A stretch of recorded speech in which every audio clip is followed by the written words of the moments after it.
After starring in over 40 films, directing 9, and writing 4, Sidney Poitier's fame only scratches the surface of his many accomplishments. It is impossible to understand the impact that he has had on the film industry, says theater professional Charles Dumas, who starred in Separate but Equal with him. Dumas went on to say, Sidney forever altered the racial perceptions long held by motion picture executives and audiences. Appearing before congressional committees that were investigating discrimination in filmmaking, he pushed the envelope to expand the world for actors of color. This high level of integrity, as well as his superior acting talent, have been the distinguishing characteristics of his remarkable career. Pressed to examine that, Sidney is likely to shrug and shake his head. If you try to apply reason and logic to my career, he says, you're not going to get very far. The journey has been incredible from the beginning. So much of my life, it seems to me, was determined by pure randomness. Well, Sidney may believe that, but to my mind, there was nothing random about it.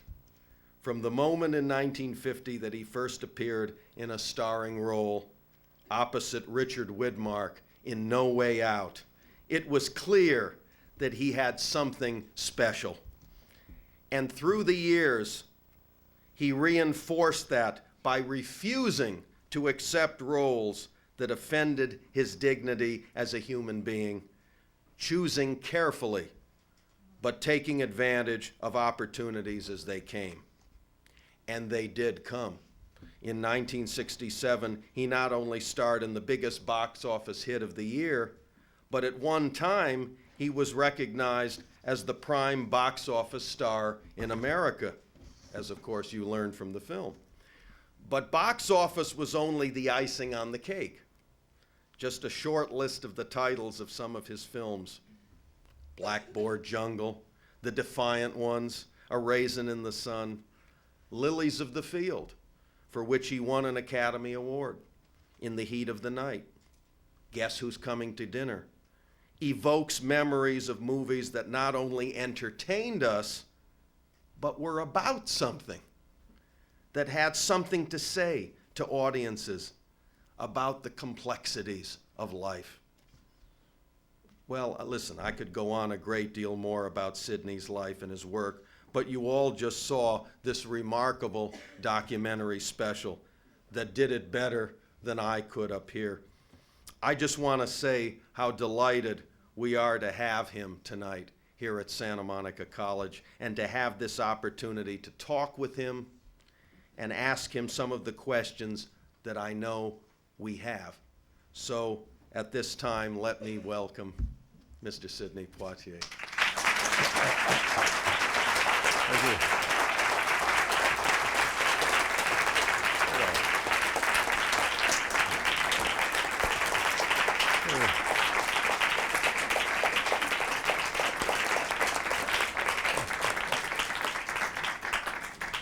Well, if I may, I guess that's the host's prerogative. Let me start with one question, Sidney, just to get it all rolling here. We've seen a long and distinguished career that you've had. This documentary has been wonderful in giving us that panorama. You've worked with some very fine directors. I think of, Norman Jewison, Stanley Kramer, Dick Brooks, all of these great directors. Which of these directors were the most helpful to you as an actor? Which of the directors really you think inspired? Well, I think I learned something from each one. I think that's the nature of the business. You spend. Is this thing on? Can you hear me? No. Is the mic on? No, mic's not on. Okay. I think it's the nature of the business. that you work with a director for 4 weeks or 6 weeks or 9 weeks, you are listening and you're watching and you are able over a period to mentally articulate what he's trying to get out of you. And you learn that. You put that in the back of your mind. You hang on to it. And over time, you develop a way to read that creative person. So you go away from that experience with some knowledge of him as an artist, some knowledge of what he does for his living. And you go on to the next director, and over a period of 54 movies, I collected bits of very real parts of each director, which in turn was very helpful to me when I started directing. I stole a lot of stuff from a lot of directors.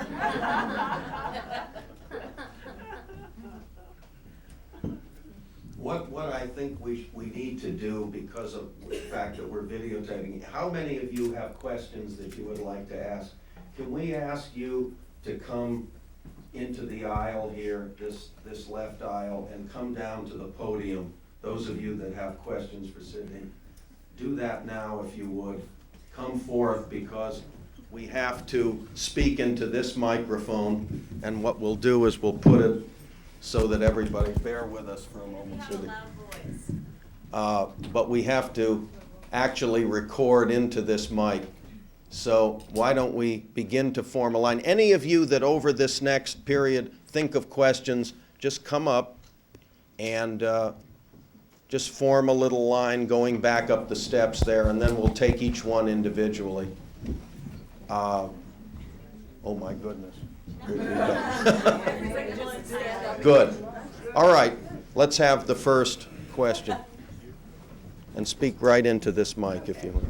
Of the many actors and actresses you've worked with, which would you say, or not just one, but which of those were most influential on you, especially when you were younger, when you were really starting out in the business? Okay, that I've worked with. That you've I worked see, with? I see. Good question.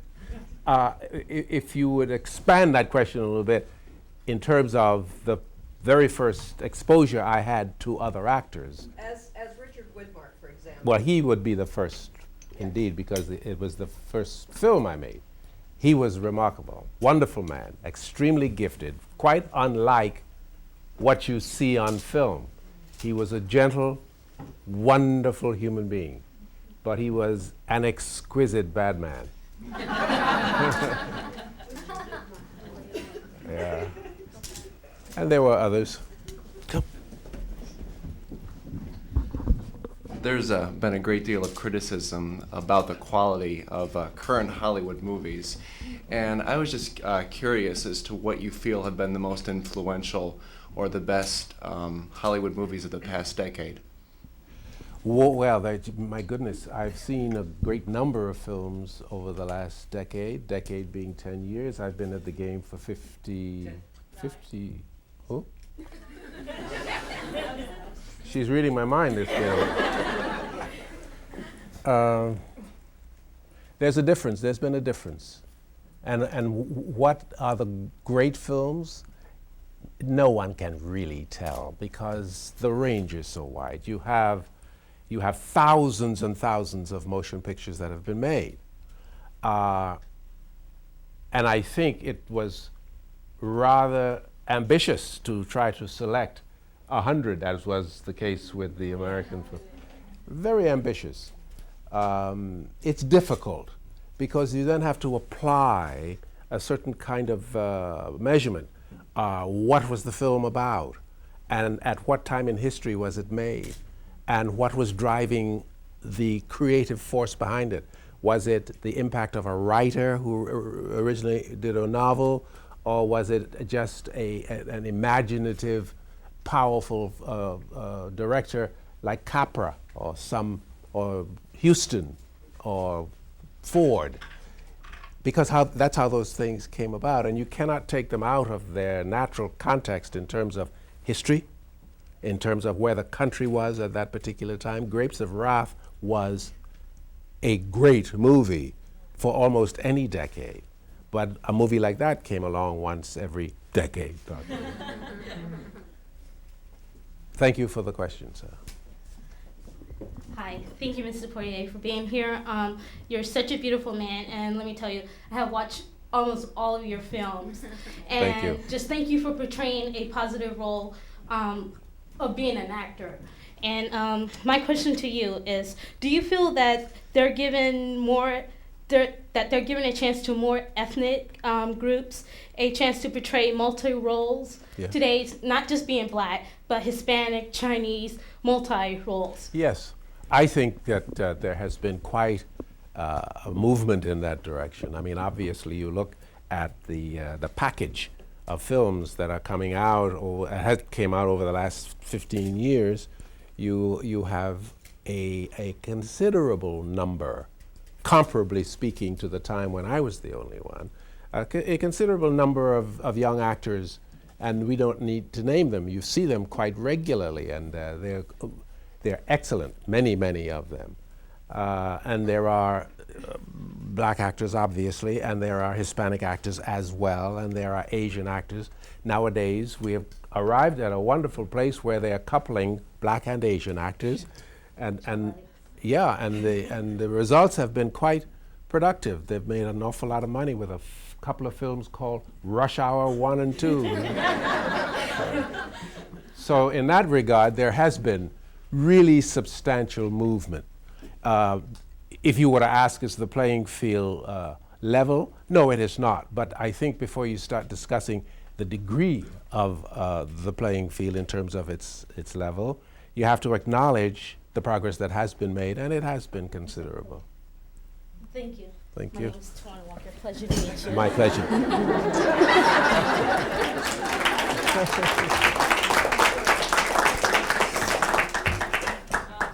I have like a few. Go ahead. The first one, during the specialist said, during the 50s, black actors were treated less than equal. In today's times, do you think that has changed at all? Oh, it's changed considerably. It has changed. Do you think they're recognized? Pardon me? Do you think they're getting the recognition that they deserve? I think the artist's recognition in this regard, and you have to be careful about that, the phrase, getting their recognition. I think recognition is a haphazard measurement, because some of us are born with a talent, and the nature of our lives, not just racial and not just political and not just economic and not just physical, the nature of our karma, our luck, our serendipity will determine how successful or how fortunate we are. So some white actors who one would presuppose, looking at the history of America in relation to minorities, would presuppose that that person has all the opportunities available to him or her. Well, that isn't the way it unfolds in life. You know, there are an awful lot of actors, white actors, who have not been nearly as successful as I have, or as Denzel Washington is, or as Wesley Snipes is, or as James Earl Jones was, etc. There is a fact of life, ethnically speaking, in America. It has always been thus. We have moved considerably from where we were to where we are. That's movement. But again, after you have equal opportunities to a point, I'm not suggesting that it is widespread, but if you have, say in this business, equal opportunity to a point, within that, there is the play on our lives, on our fate, on our destiny, by external forces over which we have no control. And those forces, I believe, sometimes determine who we are and how successful we are and how unsuccessful we might be at the conclusion of our lives. We can't get away from that. We have something working for us. Now, it might be a conscious recognition that, oh my God, I have this wonderful talent. More often than not, we have talents that we don't even recognize. Because some of us are great fathers. Some of us are wonderful brothers. Some of us are terrific friends, you know? And that should count for a hell of a lot. But unfortunately, oftentimes it doesn't. But I think you have to throw that in the mix when you try to evaluate that question you raised. Thank you. My next question. Stanley Kramer, you said that he has an edge. Do you think anyone around here, like in this Hollywood of today, do you think they have that edge? Like somebody that you saw that edge that Stanley Kramer portrayed or had? Yeah, do I see it in today's Hollywood? Not as, it's not plentiful, I'll tell you. Say that again. His edge was, however, was an energy that found itself in his bowels. He had a need, social need. He had a need to articulate who he was through his films. And he was a guy, he was a very interesting man. He was a liberal. He believed in democracy. He believed in equality. He believed in fairness very strongly. So much so that his entire film repertoire is about those things. Look at them. Look at his films, and you'll find that he challenged the society in which he lived. Every film he made, he said, let's ask these questions, and I will put it on the table, and you should spend some time examining them. That was his entire career. I don't want to take the floor, but my last question. You got the floor, so come on. Well, I have two more questions that I would like to ask you. Are you still having a flirtatious relationship with theater? A flirtatious? That's what you said on on your documentary. Ah.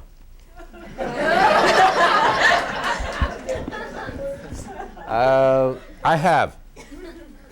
I am in the process of pursuing maybe a fantasy ultimately, but I'm in pursuit of it. I would like to go back on the stage and spend an evening. Oh, be quiet now. I would like to go back on the stage and spend an evening alone, no props, no lights, for an hour and a half, and just do theater of my own making. Not Shakespeare, not anybody's writings, but my own thoughts, my own attitude, my own view of life, et cetera, et cetera. That's what I'd like to do.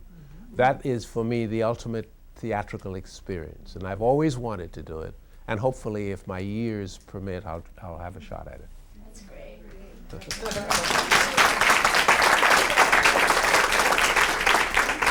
And my final question. Sorry. Was it worth it coming to America? Was it worth it? Let me tell you, scratch that one from you. Of course it was worth it. It was, seriously, it's a good question. And I'm taking the time as I am to really get the proper handle onto it.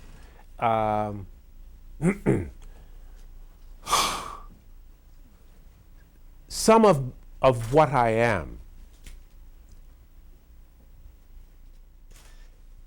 lends itself to the thought, and there is a thought abroad in the world, always has been, that much of what we are is predetermined. I cannot prove it, nor can anyone else.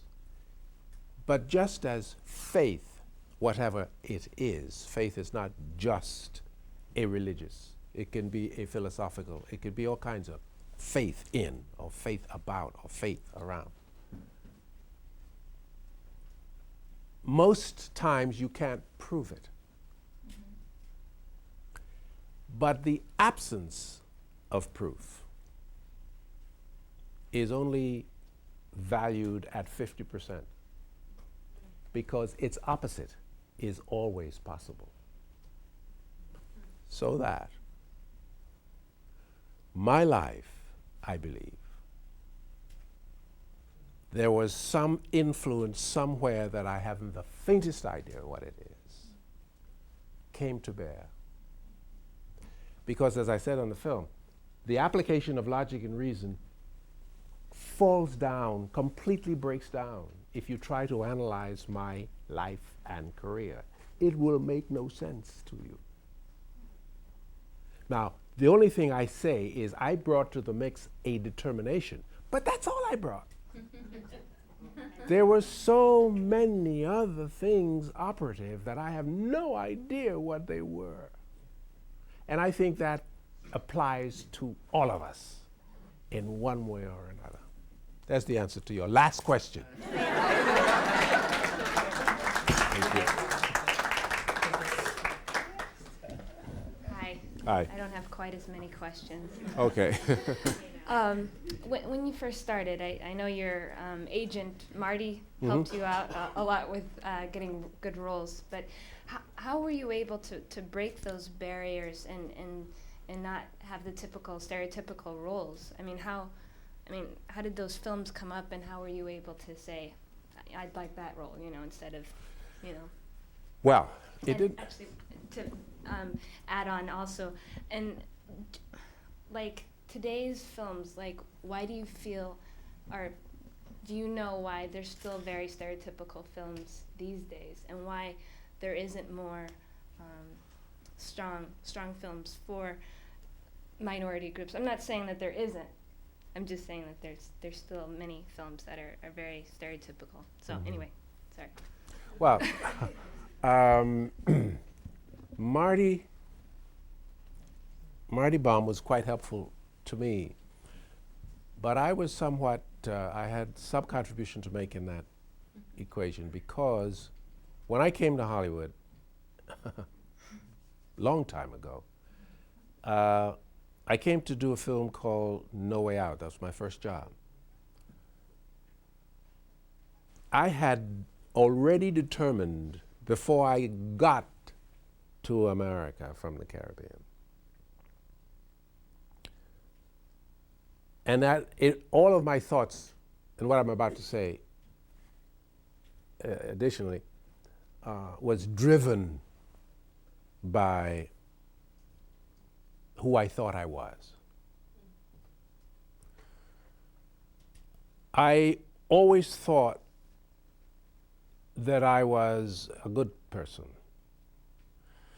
because I was raised in a family, very poor, very, very poor family, but I was constantly aware of how people treated each other.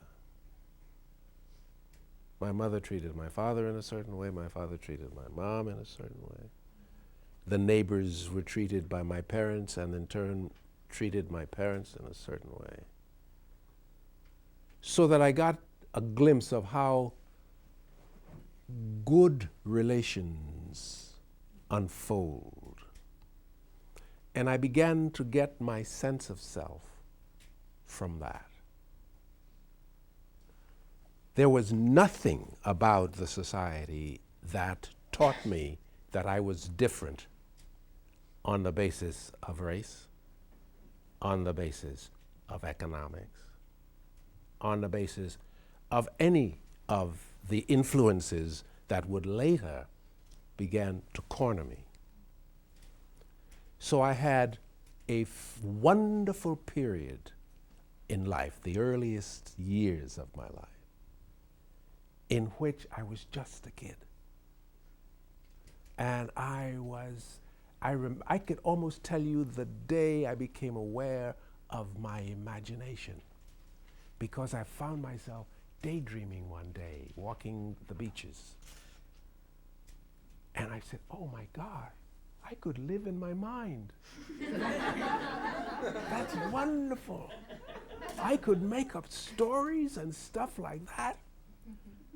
But that was a great gift for me, because I was not a child in a mechanized society. I was not a child in a circumstance socially where there were all these images coming at me, or before I was ready to digest them and categorize them and understand them. So I would otherwise be inundated with them. And before you would know it, you begin determining what you should be, because you don't want them not to like you, so you have to be this way. And you don't want to be so-and-so, so you have to be that way. And before you know it, you are protecting yourself by building yourself from the inside in the wrong way. But I had this grace period of 10 and a half years. For the first 10 and a half years of my life, I was able, my friends were insects and little fish that used to be in the streams, and birds and lizards, you know? And I became really accustomed to the sound of silence, you know? I had that kind of a life. So by the time I got into the big world out there was some kind of fortification.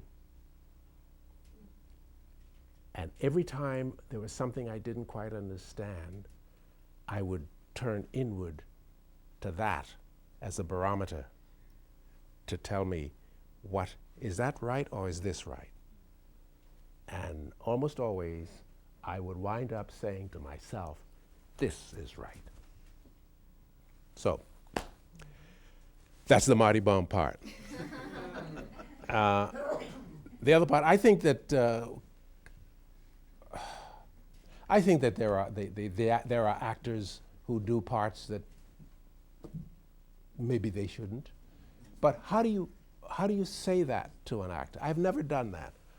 I've said that my best comment to other actors is to look at my work. My work is there, and my work was important to me because my work, I needed my work to speak to who I was. And that's how I selected my jobs. Thank you.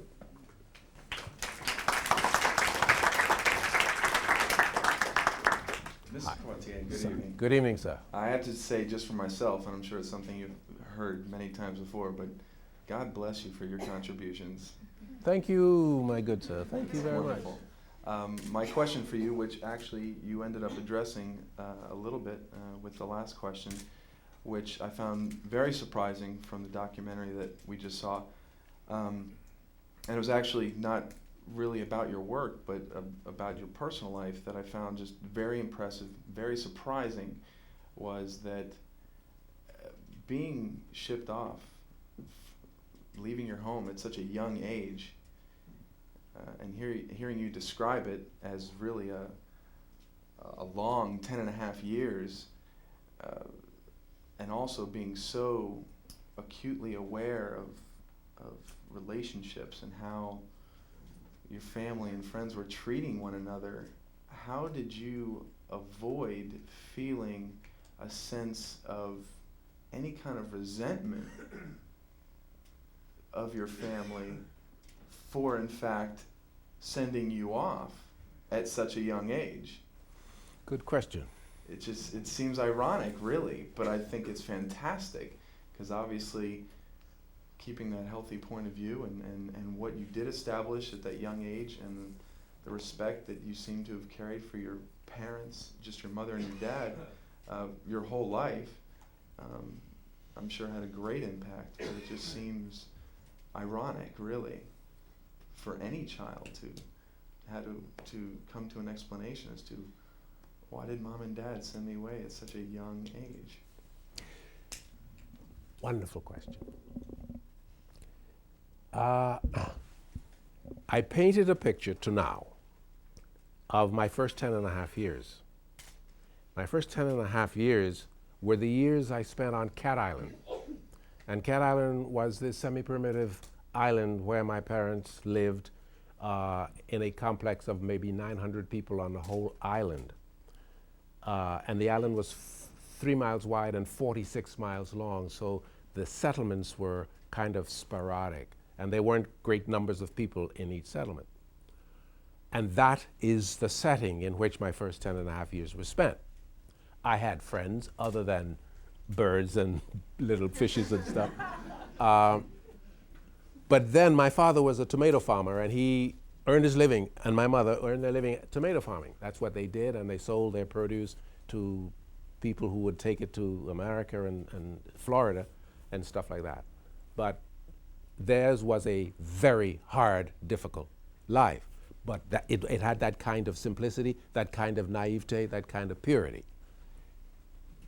When the United States in Florida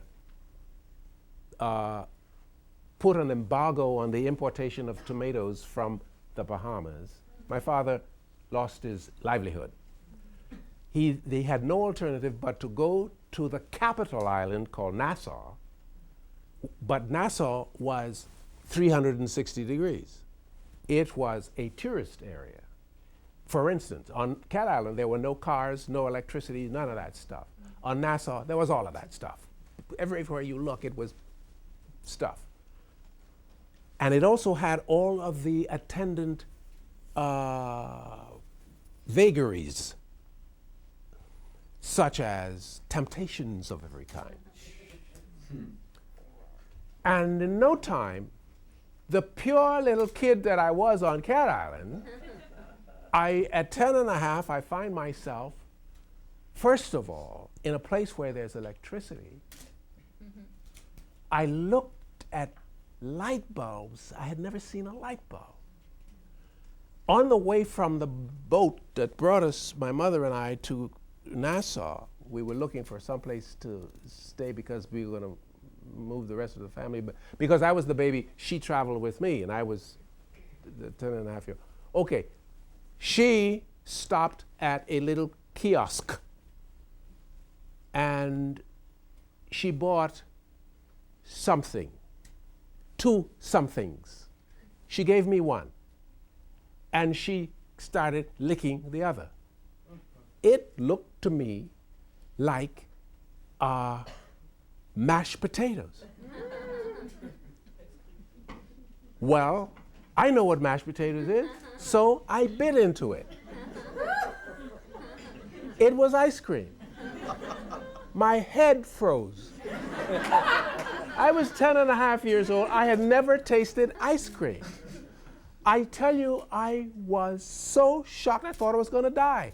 My tongue, all kinds of strange things happened to me. That's how naive, how removed I was, and how different Nassau was. So I was thrown in with new friends within a matter of a week and a half, and I started changing.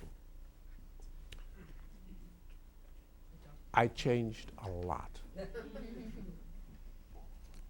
From 10 and a half to 15, I had made the transition to a modern society with all its pitfalls. And I started getting into trouble. I did all kinds of things. Oh my God. Whew. One of the things I did was my group of my friends, about 4 or 5 of us, we went out one night, very dark night, no moon, and we raided a cornfield. You would not believe that we were successful in the raid, but we were so stupid that we built a bonfire on the man's property and started roasting his corn. The man happened to look out his window and he saw this great big glowing thing, and he called the cops, and we got arrested. There were many like that. I won't. So, they took us to the police station. I'm in locked up, so the rest of the guys, but each child, the parents were informed, and they came down to get the kids. They brought money. My dad arrived, and he had no money. So I was the one that was left there. I spent the night in jail. He came back because he had to go to friends and relations and you know how much it was? It was the equivalent of $6. Not $6 today. $6 back then. And he couldn't get it, so he had to borrow it, and he came to get me. And they took me before the judge. The judge was very nice, and so, and he turned me over to my dad, and we are walking back home. Now, my father was aware of all the things I had been doing, because he knew I was going astray. My oldest brother had stowed away from the Bahamas on a boat, went to Miami, Florida. While there, he successfully entered the country as an illegal alien. While there, he told the cops, he met a girl, an African-American woman, got married, and went to the police station, and he said, I came in illegally, and I am now married to an American, et cetera, and they gave him permission to stay. My father wrote to him and said, I want you to try your best to have Sidney come over, because I'm losing him. And he is the last child, and I am at a place physically where it's difficult for me to.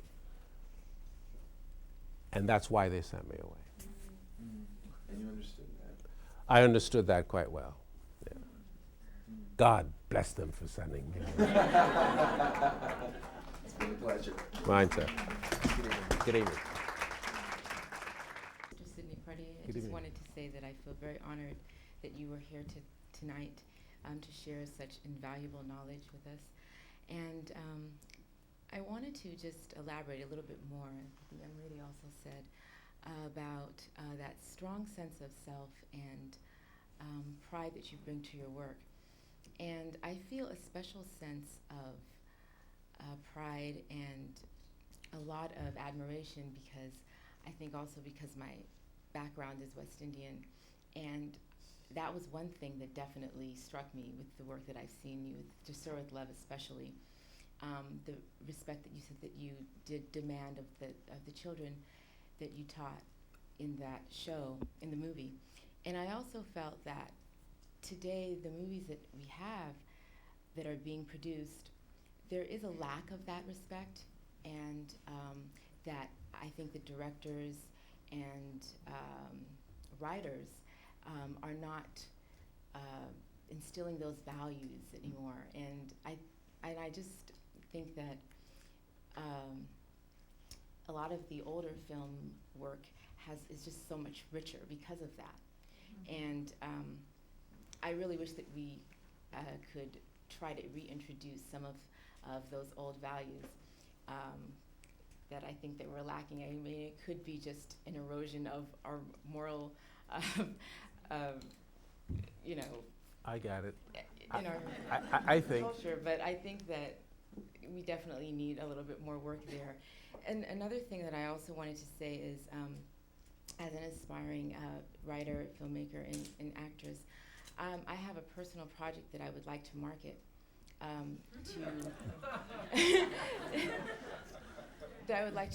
to executive producers of CBS.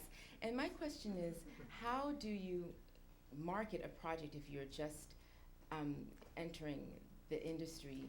I was in the Bay Area and just moved to Los Angeles recently.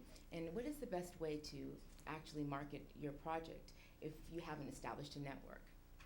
Okay. That's a two-part question. Okay. I think the best way for you to market your product, first of all, you have to sit down and write what you feel will interest the buyer. When that is done, you have a two-pronged problem. You have to interest someone who could get the material to a buyer. That means you need an agent.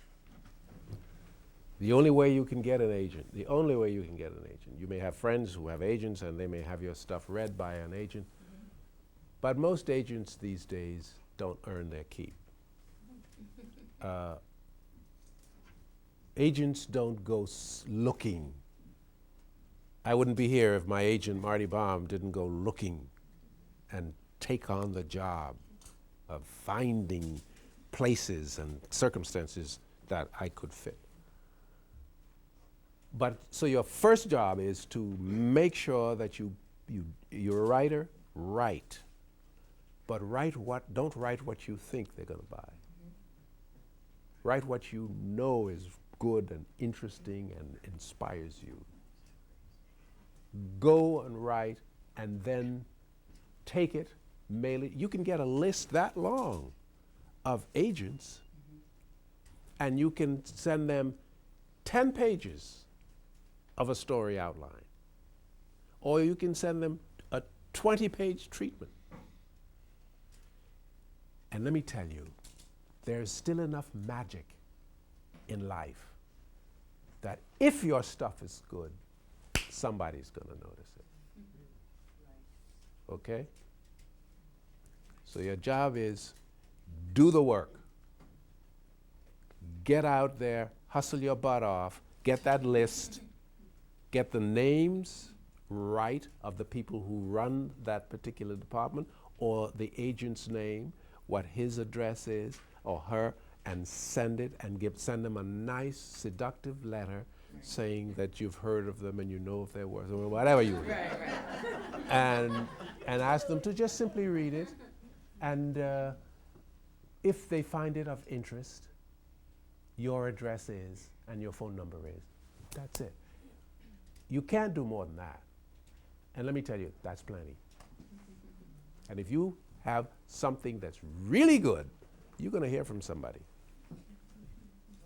Okay? Thank you so much. Thank you.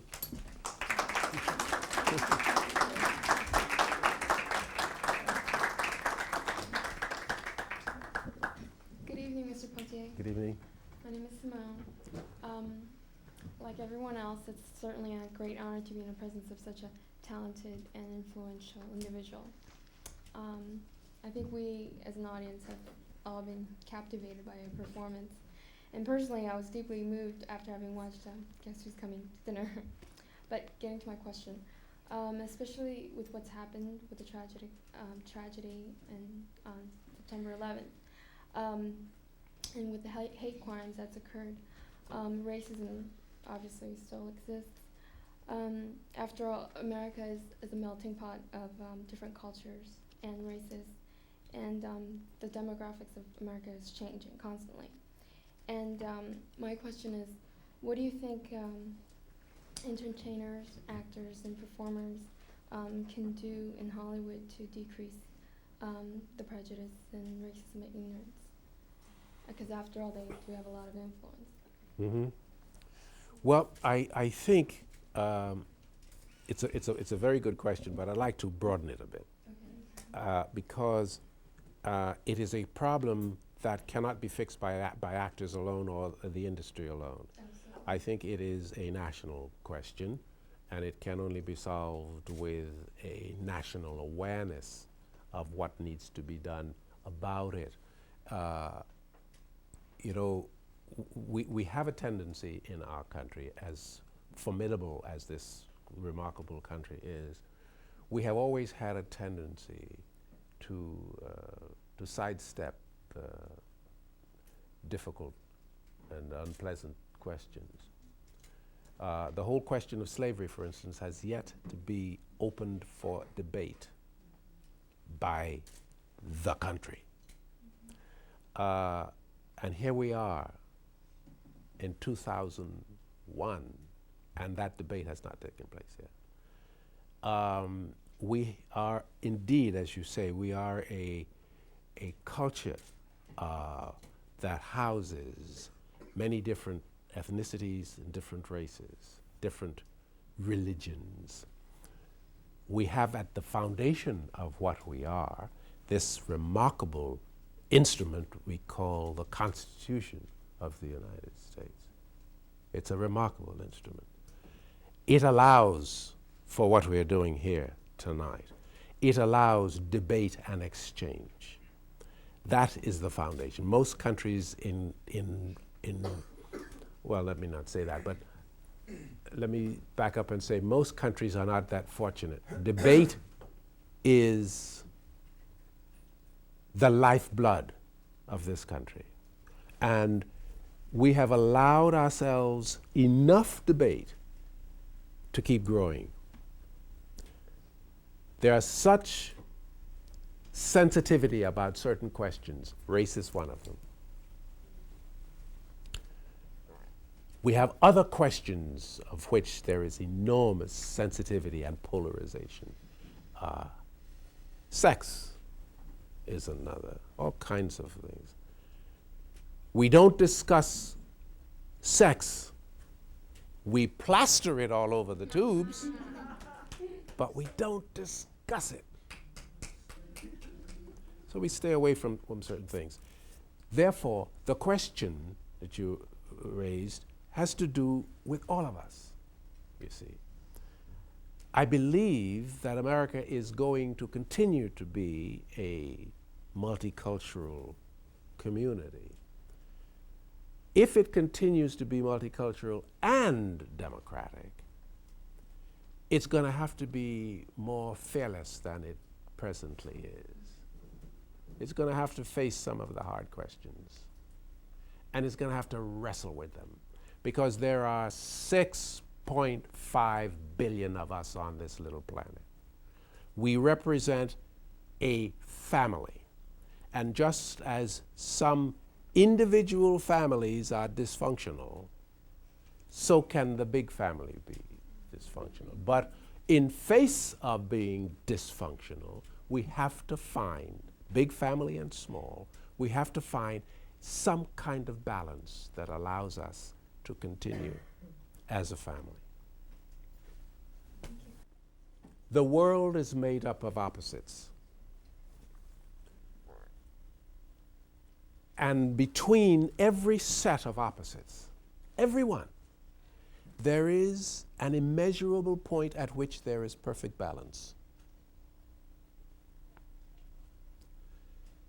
And what we should reach for individually is for balance, wherever we feel, just for balance.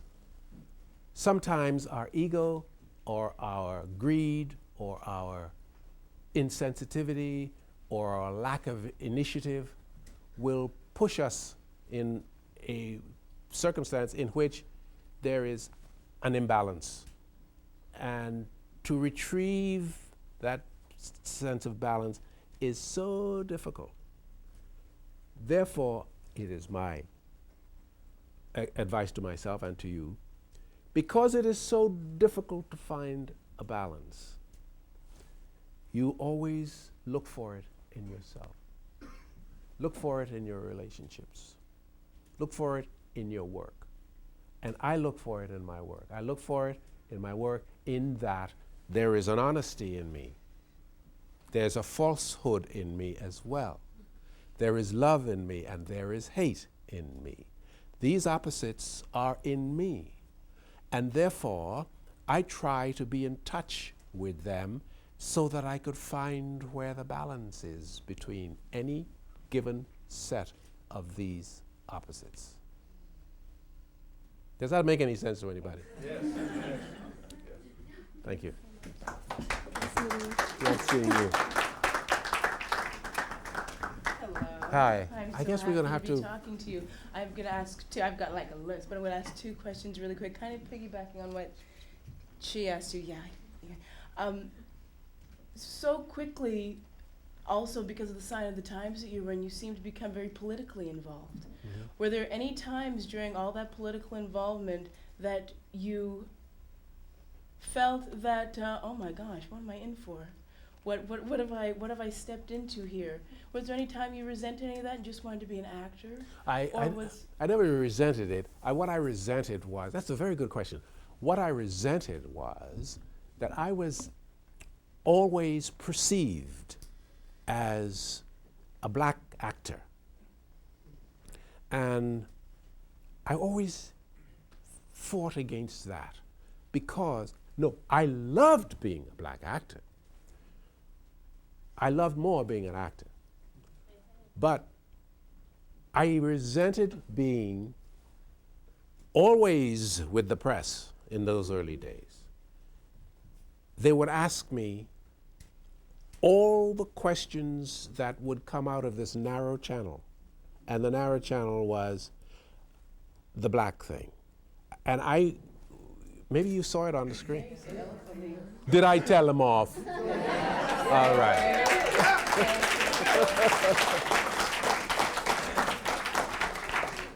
Because I am other things as well. And being about the political aspect of your question, I am more philosophical than I am political.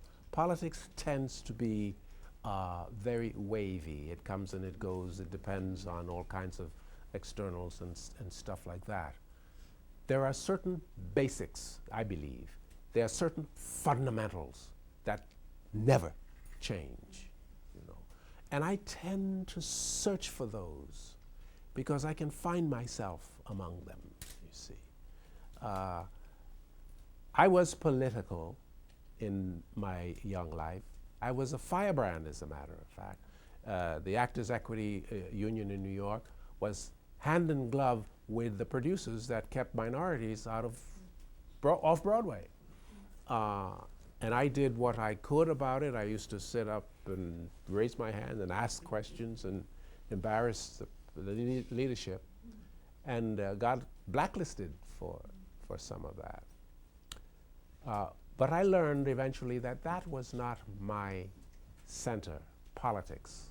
Even today, it is not my center, because I find politicians, the art of compromise is wonderful, and we need it in a democracy. It's essential. But sometimes the art is carried a little too far by some of these guys. Give you an example. I'm a Democrat. No big deal.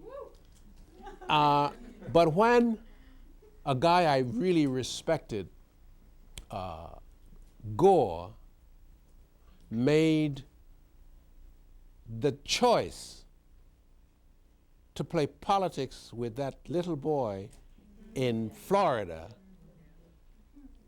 that was stepping over the line. The boy should have been with his father. The father was proven to be a good father. That's where the boy belonged.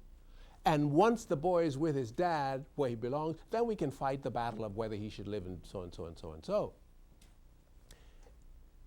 I couldn't find comfort with what Mr. Gore did, and I'm a staunch Democrat.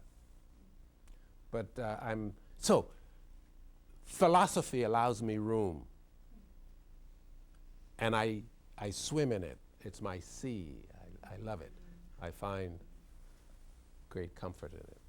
Okay, and my last question has to do with, again, your philosophy. It's a personal question. When you've always gone inside to deal with finding your strength from within, do you have any practice? Do you have a particular practice that has sustained you?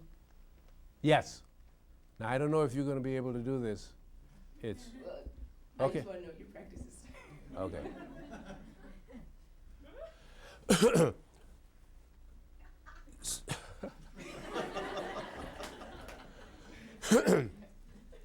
Coming at us constantly is this incredible rush of information. Like it or not, if you turn on the set, a wave of requests for you to buy this, buy that, buy this, you'll use this, that, and that. And then there's another group of things being wave after wave after wave. And you find yourself ultimately, and I'm sure you all do, you don't drive down the street, but you do drive down the street. Many times your mind is somewhere else. Okay. The brain is a muscle, and it requires downtime. It requires a rest. It requires to be left alone, to have not one single thought to cross it. And when you start that, as I did, I couldn't keep my brain in neutral for 2 seconds. But I stayed with it.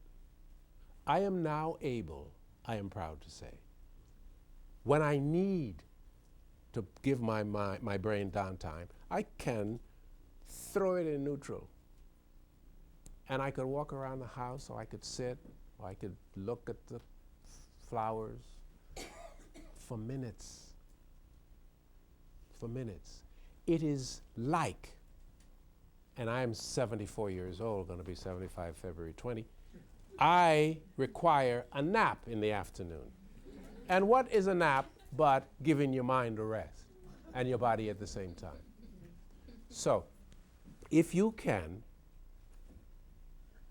give your brain a rest, just tune out and cool it. I'm going to do it now. I'm here.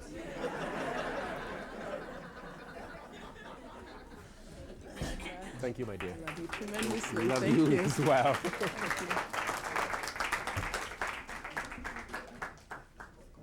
Good evening, sir. Good evening. I'm going to go a little bit out on a limb because my memory might be fading. But did you ever direct a movie?